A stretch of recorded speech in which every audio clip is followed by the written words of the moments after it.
Batman Dark Patterns, issue 3, Dan Waters writing with Hayden Sherman on the art. So, yeah, we get a lot of background in this issue as to what's going on here. This could almost be the end of the first arc in some ways. There's still stuff for them to do, of course, but it feels like a lot gets answered here about the Wounded Man. There's some resolution for sure with the Wounded Man. Yeah, because we get obviously like a little flashback to him killing the lawyer, who was his first victim, who was like, you know, basically blocking everything the Wounded Man and he was trying to do, and Ace Chemicals was hiding all these things and using this lawyer to do it. And what we effectively find out as Batman looks at this house in this town that's kind of weird and derelict with people who are acting strange, is that this is where the Wind Man lived, and this town was a place that was a dumping ground for toxic chemicals from Cryoxin. Yeah, specifically, that one. Right. Which sounds like the poison from Return of the Living Dead. But Batman figures out that this was used as a dumping ground, and the Ace Chemicals then sold the land off to Gotham State to use and build a town, which they did. But this chemical was still in the water supply, it was in the ground, and it's affected them all. And it basically took away, because it was like a nerve agent, it took away their ability to feel pain. So everyone in this town is kind of like the Wind Man in that core concept of they can't really feel pain anymore. And it makes them kind of dangerous. It also, as we see later on, some of them have injuries that they've not treated or barely even noticed they have. Like one guy's leg is clearly broke, but he can't feel it, so he just keeps walking on it. This other guy's missing 2 fingers. Presumably he cut off his fingers when he was cooking, but just didn't realize he'd done it. So he's just missing 2 fingers now. And I actually really like what this did to the story, because what we sort of get through it as it reveals itself is that the Wind Man was trying to like seek justice for what happened here, and there's a big inciting incident in his story that leads to like how he feels so strongly, which is that his own wife died when she fell asleep, and the fire was still on, even though they can't feel warm or cold anymore. She just had the fire on out of habit, and because like one of the embers like spat out and started a fire on the rug, she didn't feel the heat when she was asleep because she couldn't feel anything anymore, and she burned to death inside this house. And he came back and found her dead body, and this is where he started to stab himself with things because he was desperate to just feel something. It hurt him so much that he couldn't, hurt him emotionally that he couldn't feel anything anymore. Yeah, all he can feel is loss. And like, look, there's been a lot of horrific things in comic books, but the description that Waters gives of her burning alive, oh my God, it gave me like the heebie-jeebies. Like, I can't. So good on him for making Gotham and Batman creepy. Yeah, I like this was really effective, and it kind of like builds him into a semi-sympathetic character. Of course, is that he's a victim who's been trying to like solve this, and then the interesting detail that the townsfolk here don't want it to be fixed. They actually like that they can't feel anything. They think they're immortal, effectively. And they even try beat up. They do beat up Batman, and Batman like explains why they're able to do this is because. Even though they're not as trained as fighting as he is, because they can't feel pain, because nothing he can do to them actually like makes them slow down, they will basically break their own bones, like punching him so hard because they have like he talks about how the brain kind of like has a self-defense mechanism, and the pain's a warning. The pain is there to tell you you're pushing your arm too much or your leg too much. And he actually, I love that Waters does this. He brings in that old sort of like that old thing where like, oh, like a mother can lift a car to like help her child in the moment even though she shouldn't be able to, and he basically says that's like one of those rare exceptions where the adrenaline and what you like, you're so scared of what's going to happen, your body pushes itself beyond safe limits to like do something, and that's like the famous example that gets brought up for that. I really like that idea, and this idea that like, yeah, these people will just hurt themselves like punching him so hard that he does actually get beat up. I like that. Well, yeah, they completely overwhelm him because he has no defense for this, right? He can't kick someone's knee out from under him like he could if this is regular hoods, Yeah. So he's completely, so basically they punch themselves out, right? When he stops fighting back, they just kind of stop, and he's kind of half conscious. It's kind of, and it's in a weird way. Obviously, they're not as strong as like say Superman, right? Because they're still just human. But it's this idea where, unlike Superman, they won't hold back because, again, the pain's what lets them know they're punching too hard for their own sake. So it's a really interesting concept, actually. And then there's this one woman who shows up and sort of shames them all and says, "What are you doing?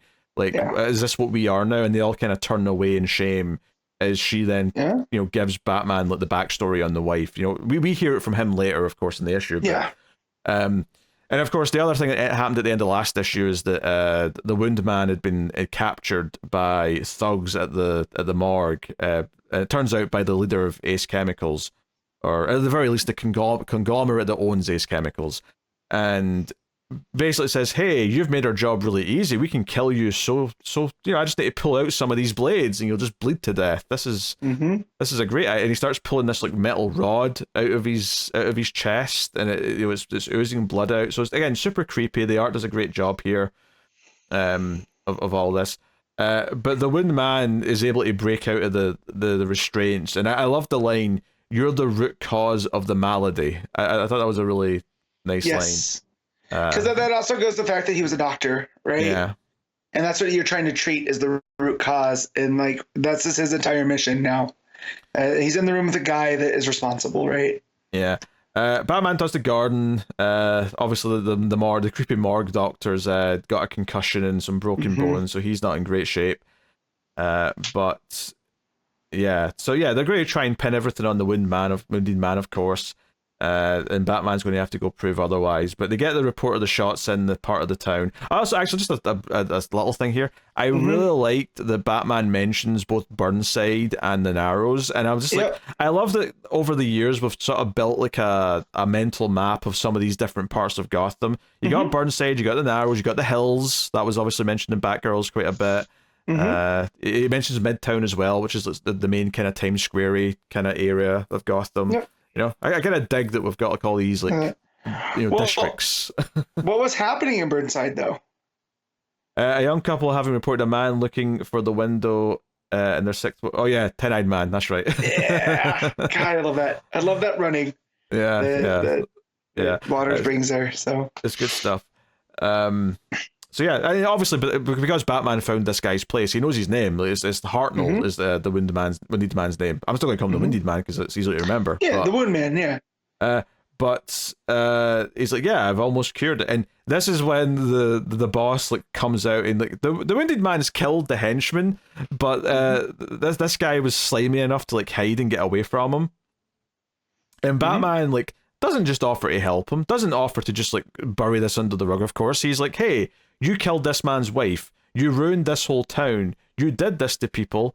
Because this is where we hear the story about the wife. It's when Batman's reiterating it to the villain and saying, this is your fault. You did this.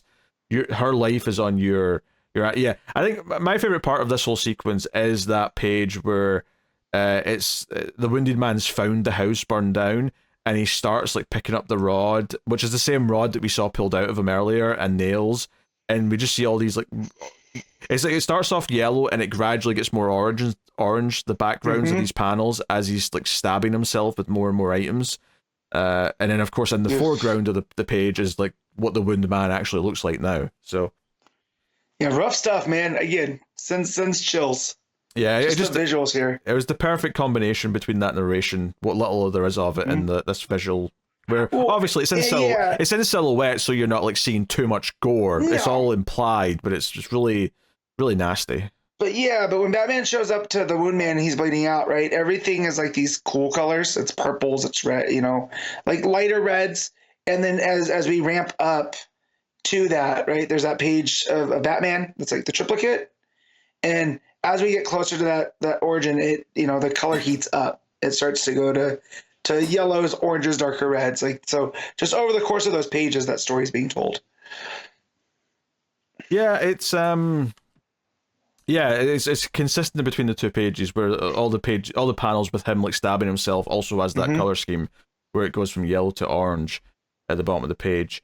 So yeah, Batman actually like grabs this boss's shoulder and explains that the shoulder is a very complex part of the body. There's lots of little moving parts. And that's why a lot of injuries from the shoulder never heal quite right, is because it's too complex to heal completely properly. And Batman grabs his shoulder and squeezes it in such a way And at the end of again, this feels at the end of the story here in a lot of ways. He's like, hey, you'll feel something in your shoulder. When it heals, you'll feel something there for the rest of your life, and you'll remember why you feel it. So, yeah. And this is Christopher Sionis, which relation to has to be. I don't know if it's a cousin, but his family was one of those, corrupt families of Gotham. That branch of the Sionis family was part of the makeup company. I forget the name of it, but that's why he's Black Mask. Yeah. So I think we might be onto a new arc here next issue. It says next the voice of the tower, and they've got the bad guy behind this. The wounded man is being taken to hospital, and it feels like we've answered what we need. Now I suspect some of these threads might come up again, but it does feel like we've wrapped up this story for the most part. It definitely feels like this is it's going to be a series of miniseries, right? Like I think it's 12. Is it 12, 6 or 12 issues? I don't know. Yeah, let me see. I don't know if they ever said it was a limited series. No, but it definitely feels like this is it's solicited up to 5, so we know that much. But yeah, it definitely feels like we're going to be doing chunks of things. Yeah, right? And these are almost like little cases in Batman's past. Yeah, it says, I don't even think it's the past now, it's just present day, is it not? No, I think it's the past, because this feels like a younger. We talked about that early on. It feels like a in between year 1, year 2 Batman. Oh, I've forgotten that. Maybe that was an issue 1 thing that I've just forgotten. Yeah, because when it said the voice of the tower, I assumed they meant Arkham Tower, but I could be. That's me just jumping because I'm forgetting when this is set. I mean, admittedly, the bat symbol on his chest feels old school, so yeah, it probably is an earlier story. Very, very curious to see what they would do next. But this was a great little 3-issue arc. I really like this new character. I love that he was sympathetic in the end, and the real villain was the corrupt businessman that needed to be taken down. Like all of that worked really well. I think everything in the town was good stuff. Yeah, I think issue 1 was a great issue to introduce the creepy stuff, and then this issue was a really great payoff to explaining it all. I think the middle issue was the weakest of the 3. It wasn't bad by any means, but it was the weakest in that it didn't have either the exciting new mystery or all the cool answers. It was kind of in the middle. But as a 3-part story, which I imagine in the future most people will read in one sitting, I have very little to fault here. It was a really cool story. Yeah, definitely. I agree with all of that. And again, Hayden Sherman's art here too, the breakdowns and the layouts and everything really, sometimes make that scene appear creepier. Or, add some impact with the way that things are positioned. So, yeah, a lot of good stuff here. Yeah, no, very, very good. So, excellent. What are you giving Batman Dark Patterns? I'm going to give it an 8.5. I'm going to go 9. Yeah.